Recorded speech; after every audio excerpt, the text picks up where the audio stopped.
৪৮ ঘন্টার বেশি অতিক্রান্ত রায়গঞ্জ বিশ্ববিদ্যালয়ের অতিথি অধ্যাপকদের এসএসসিটির দাবিতে ধর্ণা আন্দোলন চলছে। বৃহস্পতিবার বিকেলে এই আন্দোলন ক্রমশই উগ্র রূপ নিতে থাকে। ইতিমধ্যেই বেশ কয়েকজন আন্দোলনকারী অসুস্থ হয়েছেন বলে দাবি করেন বিক্ষোভকারীরা। ধর্ণায় বসে থাকা সত্ত্বেও তাদের দাবিকে কোনোভাবেই গুরুত্ব দেওয়া হচ্ছে না বলে অভিযোগ আনেন তারা। এমন অবস্থায় কয়েকজন আন্দোলনকারী অধ্যাপককে মেজা ছাড়াতেও দেখা যায়। তারা রেজিস্ট্রারের ঘরের সামনেও আজ থেকে ধর্ণায় বসেন। এমন অবস্থায় নিরাপত্তা রক্ষীদের দ্বারা দরজা বন্ধ করতে গেলে ধস্তাধস্তিতে কয়েকজন মহিলা আন্দোলনকারী আঘাত পান। আন্দোলনকারীদের তরফে কি জানানো হয়েছে শুনুন।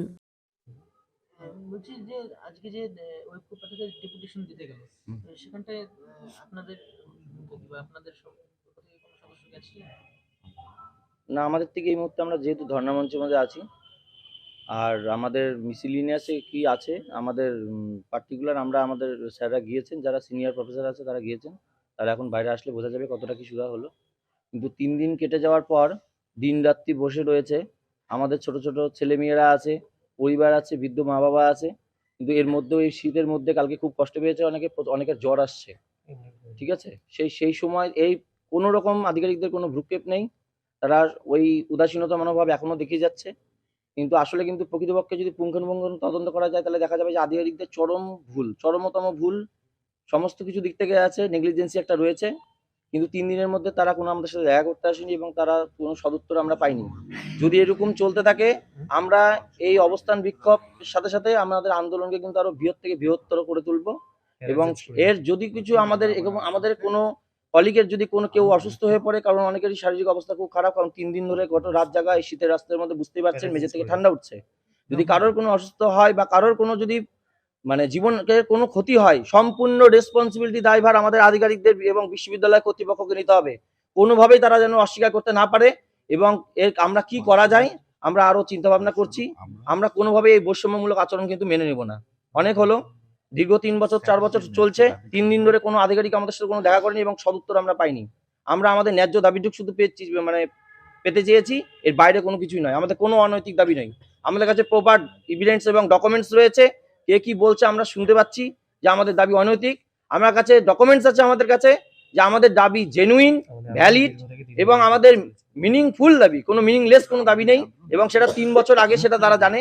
এবং আধিকারিকরা আপনাদের সম্মুখে যে মিটিংটা করেছিল, ঠিক আছে, এনারা এক মুখে বিভিন্ন ধরনের কথা বলে, কখনো বলে অনৈতিক, কখনো বলছে লিগাল। আমার কাছে আমি কোনো মৌখিক কথা বিশ্বাস করি না। ইভেন আমার নিজের মুখের কথা তো আপনারা বিশ্বাস করবেন না আমাদের, কারণ আমাদের কাছে লিগাল ডকুমেন্টস আছে যেখানে আধিকারিকরা তাদের নিজস্ব প্যাডে সিল সই দিয়ে, সিল মোহর দিয়ে ডিপার্টমেন্ট অফ হায়ার এডুকেশনকে জানিয়েছে যে এই গেস্ট লেকচারারদের আমরা উপর 90% ডিপেন্ডেন্ট। আমাদের প্রোগ্রাম কোর্সের থেকে শুরু করে সকাল থেকে সন্ধ্যা 7:30 পর্যন্ত আমি দায়িত্ব নিয়ে বলছি, আমরা কখনোই আমাদের পার্মানেন্ট টিচারদের কোনো অসম্মান করি না। তারা আমাদের সিনিয়র স্যার, আমাদের অনেকে কলেজ লাইফের স্যার। কিন্তু বারবার বলছি আমরা তাদের সমকক্ষে পরিমাণে সেটা লিখাই আছে। এবং যতজন ভাইস চ্যান্সেলর আমাদের চলে গিয়েছেন তারা প্রত্যেকেই বলে গিয়েছেন যে আমাদের গুরুত্ব অপরিসীম। এবং যারা স্টুডেন্টরা তারা প্রত্যেকেই জানে যে আমরা সকাল 7টা থেকে রাত্রি 7:30 পর্যন্ত 8টা পর্যন্ত কি করে ক্লাস টি 3 দিন ধরে আন্দোলনে আছি, তাতে তো কলেজের ক্লাস নষ্ট হচ্ছে, বিশ্ববিদ্যালয়ে ক্লাস নষ্ট হচ্ছে না। আমরা আমাদের ফাঁকে ফাঁকে যতটুকু, প্রতিদিন তো আমাদের 2টা 3টা করে 4টা করে ক্লাস থাকে, যেদিন যতটুকু পারছি আমরা আমাদের দায়িত্বটা সম্পূর্ণভাবে নেওয়ার চেষ্টা করছি। আমরা সবসময় স্টুডেন্টদের পক্ষে ছিলাম, ভবিষ্যতেও থাকবো। একটু আগেও আপনারা একটা উত্তেজিত স্লোগান দিচ্ছিলেন, হ্যাঁ, কি বিষয়, কেন? আমার একটাই যেটা বক্তব্য, আমাদের সমস্ত অতিথি অধ্যাপক অধ্যাপিকা সংগঠনের মধ্যে থেকে আমাদের যে ডকুমেন্টস গুলো যখন পাঠানো হয়েছিল প্রপার ওয়েতে পাঠানো হয়নি। দীর্ঘ টালবাহানা করে 1 বছরের জায়গায় 2 বছর যোগাযোগ করব, কমিউনিকেশন করব বলা হয়, সেটা মৌখিক না রিটেন বলা হয়েছিল। ইনাদের কথা কিভাবে বিশ্বাস করবেন আপনারা? একদম সম্পূর্ণভাবে মিথ্যাবাদী কথা বলে। কেননা আমরা দেখা গেছে যে যেটা রিটেনে দিয়েছে ওনারা তো ভার্বালি তো দূরের কথা, রিটেনকে তো বিশ্বাস করেন না, নিজের বক্তব্যকে নিজেই অস্বীকার করেন। কখনো কখনো আমি যখন এ নামক একটা পোস্টে থাকাকালীন সই করছি, আমি যখন বি পোস্টে চলে গেলাম বা A+ পোস্টে চলে গেলাম তখন বলছে ওই সইটাই আমার না, বা আমার আমি সেরকম বক্তব্য দিইনি। তো আগে নিজেকে ঠিক করতে হবে যে আমি কোন বক্তব্যটা রাখবো। আমি যখন পোস্টে ছিলাম তখন আমার সেটা তো, আমাদের যে ডকুমেন্টসটা আছে সেটা তো মিথ্যা না। ভাইস চ্যান্সেলর 10 জন কেন 20 জনও চলে যেতে পারে। আমরা এখানে শিক্ষক, আমরা যতদিন আছি, যতদিন আমাদের দায়িত্বকাল, ততদিন আমরা অবশ্যই থাকবো। বলছি ওয়েকপার সদস্যরা একটু আগে ভিসির কাছে ডেপুটেশন দিতে গেল, আপনাদের তরফ থেকে কোনো সদস্যরা গেল না কেন? আমাদের তরফ থেকে সদস্যরা এই জন্য গেল না, আমরা কোনো মিসিলিনিয়াস দাবি নিয়ে এখানে বসিনি। আমরা আমাদের একটা মেজর প্রবলেম 3 বছর ধরে, শুধুমাত্র ইউনিভার্সিটির ফান্ড ড্রাই হয় আমাদের বেলায়, সবসময় ইউনিভার্সিটির ফান্ড ভালো থাকে। শুধু গেস্ট টিচারদের বেলায় সাধারণত মানে ড্রাই হয়ে যায় ফান্ড। এটা ওনাদের একটা নাটকীয় একটা মানে মর্মান্তিক ঘটনা। এর বারংবার শুনতে হয় এবং আমাদের এপো সাহেব এটা বিষয়টা ভালো মতন বলতে পারবেন। কারণ ওনার আমাদেরকে বলে যখন যে টাকা আছে কোনো অসুবিধা নেই, ঠিক আছে আমি দেখছি মিটিংয়ে। এবার যেই অন্য মুহূর্তে যাই কারণ মিটিংয়ের মধ্যে তো সমস্ত মানুষের থাকা সম্ভব হয় না। কখনো বা আমরা প্রেজেন্ট থাকতেও পারি না কারণ কোনো কিছু এখতিয়ারের একটা রুলস রেগুলেশনের ব্যাপার থাকে। সেখানে বলে ফান্ডটা ড্রাই। আসলে ফান্ডটা ড্রাই হয় কিনা সেটা এখন ওনারাই বলতে পারবেন। ফান্ডটা কি শুধু আমাদের ক্ষেত্রেই ড্রাই? সেটা আমার একটা সন্দেহাতীত প্রশ্ন। কোনো টালবাহানা আমরা কোনো মতেই শুনবো না। যতক্ষণ না হচ্ছে আমরা ঠায় এখানে বসে থাকবো। কিন্তু উনি দিন থাকাকালীন তো একবার আপনাদের উনি সবটাই জানেন। তাহলে উনি উনি কেন এবং আমাদের তৎকালীন সময়ে যারা ছিল সবাই জানেন এবং আমাদের যারা পার্মানেন্ট প্রফেসর আছে সবাই সমস্ত কিছু জানেন। আমাদের স্যাররাও এখানে রয়েছেন অনেকে। এখানে জায়গা নেই, জায়গাটা খুব সংকীর্ণ হয়ে গেছে। আমরা যথেষ্ট সিস্টেমেটিক ভাবে বসেছি যাতে সমস্ত বিশ্ববিদ্যালয়ের কাজপত্র চলে, কিন্তু এরপরের থেকে আমরা সেটা ভাববো। আমাদের দিকটা যদি ভেবে দেখা না হয় তা আমরা আর এরপর থেকে কারোর দিক ভাবতে যাব না। তাতে কি হলো না হলো আমাদের যা হবে কপালে আছে সেটা আমরা বুঝে নেব। 3 দিন তো হয়ে গেল, এরপরে কিভাবে আন্দোলনকে এগিয়ে নিয়ে যাবেন? আরো বৃহত্তর আন্দোলন হবে। যদিও এই আন্দোলন নিয়ে উপাচার্যের কাছে জানতে চাওয়া হলে তিনি বলেন ইতিমধ্যেই বিভাগীয় ডিন, আধিকারিক ও অধ্যাপকদের নিয়ে 6 সদস্যের একটি কমিটি গঠন করা হয়েছে আন্দোলনকারীদের দাবিগুলিকে পর্যালোচনা করার জন্য। তিনি আর কি জানিয়েছেন শুনবো। অতিথি অধ্যাপকরা 48 ঘন্টা পেরিয়ে গেছে, তারা আন্দোলনে বসে আছে। এতদিন শান্তশিষ্ট ছিল, কিন্তু আজকে থেকে একটু একটা উত্তেজনার তৈরি হয়েছে এবং রেজিস্ট্রার স্যারের ঘরের সামনে তারা কিন্তু বসে রয়েছে। কিভাবে দেখছেন বিষয়টা?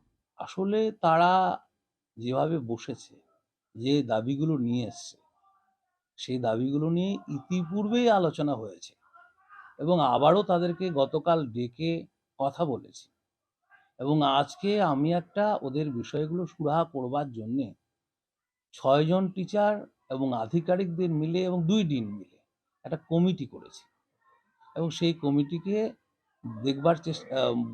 দেখভাল করবার কথা বলেছি এবং তাদের সমস্যাগুলো কিভাবে সমাধান করা যায় তার জন্য একটা কমিটি হয়েছে 2 বছর এবং সেই মেসেজটা ওদের দিয়েছি যে একা তো আমি সিদ্ধান্ত নেব না, কমিটির মধ্য দিয়ে, ইসির মধ্য দিয়ে, এফসির মধ্য দিয়ে যা সিদ্ধান্ত দেবেন সেটাই আমি মাথা পেতে নেব। এটাই হচ্ছে ইউনিভার্সিটির নিয়ম। সুতরাং সেটা তো চটজলদি করা যাবে না। তারা যেভাবে মানে একটা মনোভাব দেখাচ্ছে যে আজকেই করতে হবে, কোনো বিশ্ববিদ্যালয়ে কোনো প্রতিষ্ঠানে এভাবে চটজলদি করে না, একটু ধৈর্য ধরতে হবে। সারা দেশেই নানা ধরনের অস্থিরতা চলছে। এই অস্থিরতার জায়গায় দাঁড়িয়ে আমরা সদর্থকভাবে তাদের সমস্যাগুলো সমাধান করবার চেষ্টা করেছি। আর আমি মনে করি এরা কোনো বাইরের কারো ইন্ধনের মধ্য দিয়ে কখনো কখনো উদ্বুদ্ধ হচ্ছে, এ ধরনের আচরণ করছে। আমি তাদেরকে অনুরোধ করব সেই জায়গা থেকে সরে আসার এবং তাদের বিষয়গুলো সমাধান করার জন্য একটা কমিটি তো করাই হয়েছে। কিন্তু 2 বছর আগেও এই একই দাবিতে অতিথি 2 অধ্যাপকরা বছর আগে তো আমি ভাইস চ্যান্সেলর ছিলাম না, সেই সময় আপনি বেশ কিছুদিন আমি ডিনও ছিলাম না, ফলে অনেক বিষয় আমি জানি না। সেই বিষয়গুলো আমাকেও জানতে হবে এবং সমস্ত জেনে ইসিতে ছুঁয়ে যেতে হবে। ইসির বাইরে তো আমি কিছু করতে পারবো না। এখন সরকার যদি ইসির সম্মতি দেন, ইসি আমি করব, ইসিতে এজেন্ডা আমি রেখে দিয়েছি, সেগুলো আলোচনা হবে। আপনি কি আপনার ঊর্ধ্বতন কোনো কর্তৃপক্ষকে এই বিষয়টা জানিয়েছেন এখনো? আমার একটা 7 দিন পর পর রিপোর্ট দিতে হয়। সেই রিপোর্টগুলো আমি কন্টিনিউ গভর্নমেন্টকে জানাই এবং 7 দিনের মধ্যে যে অ্যাক্টিভিটিসগুলো হচ্ছে, যে ধরনের পরিকল্পনাগুলো হচ্ছে, যে ধরনের কার্যকলাপ চলছে, আমি টাইম টু টাইম রিপোর্ট দিচ্ছি। আপনার ঘরের সামনেই ওনারা বসে আছেন, মানে 24 ঘন্টা প্রায় 48 ঘন্টা ধর্নায় বসে আছেন। তো তাদেরকে মানে উঠে যাওয়ার তাদেরকে বলা হয়েছিল কালকে, আজকেও তারা ওঠেনি। আমি আধিকারিক, শিক্ষক এবং আমার ডিন এদের সঙ্গে কথা বলে আমি বলেছি পরবর্তী কিন্তু পদক্ষেপ আমরা গ্রহণ করব। সেক্ষেত্রে কঠোরভাবে ব্যবস্থা হ্যাঁ, সে ব্যবস্থা গ্রহণ করতেই হবে, কারণ এগুলো তো শিক্ষক সুলভ আচরণ নয়। রায়গঞ্জ থেকে নিজস্ব প্রতিনিধি রিপোর্ট, টাইমস 14 বাংলা। সব মাই চায় মেয়েকে রাজরানীর মতন সাজাতে, সাজিয়ে তুলতে চায় সোনার গয়নায়। ওরিয়েন্ট জুয়েলার্স, সোনা যা সর্বক্ষণের।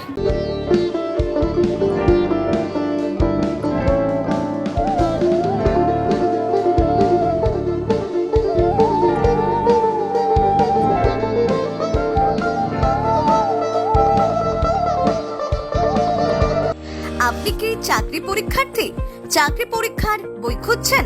তাহলে আজই চলে আসুন সৌর বুক অ্যান্ড ম্যাগাজিন সেন্টারে। এখানে BSc, WBCS, bank, rail, ICDS, nursing, ANM এবং জিএনএম সহ কেন্দ্রীয় ও রাজ্য সরকারের সকল চাকরির পরীক্ষার বই ও ম্যাগাজিন পাওয়া যায়। আমাদের ঠিকানা খড়িমোড়, মোহনবাটি, রায়গঞ্জ। বিস্তারিত জানতে যোগাযোগ করুন 9002904090 অথবা 9434347016।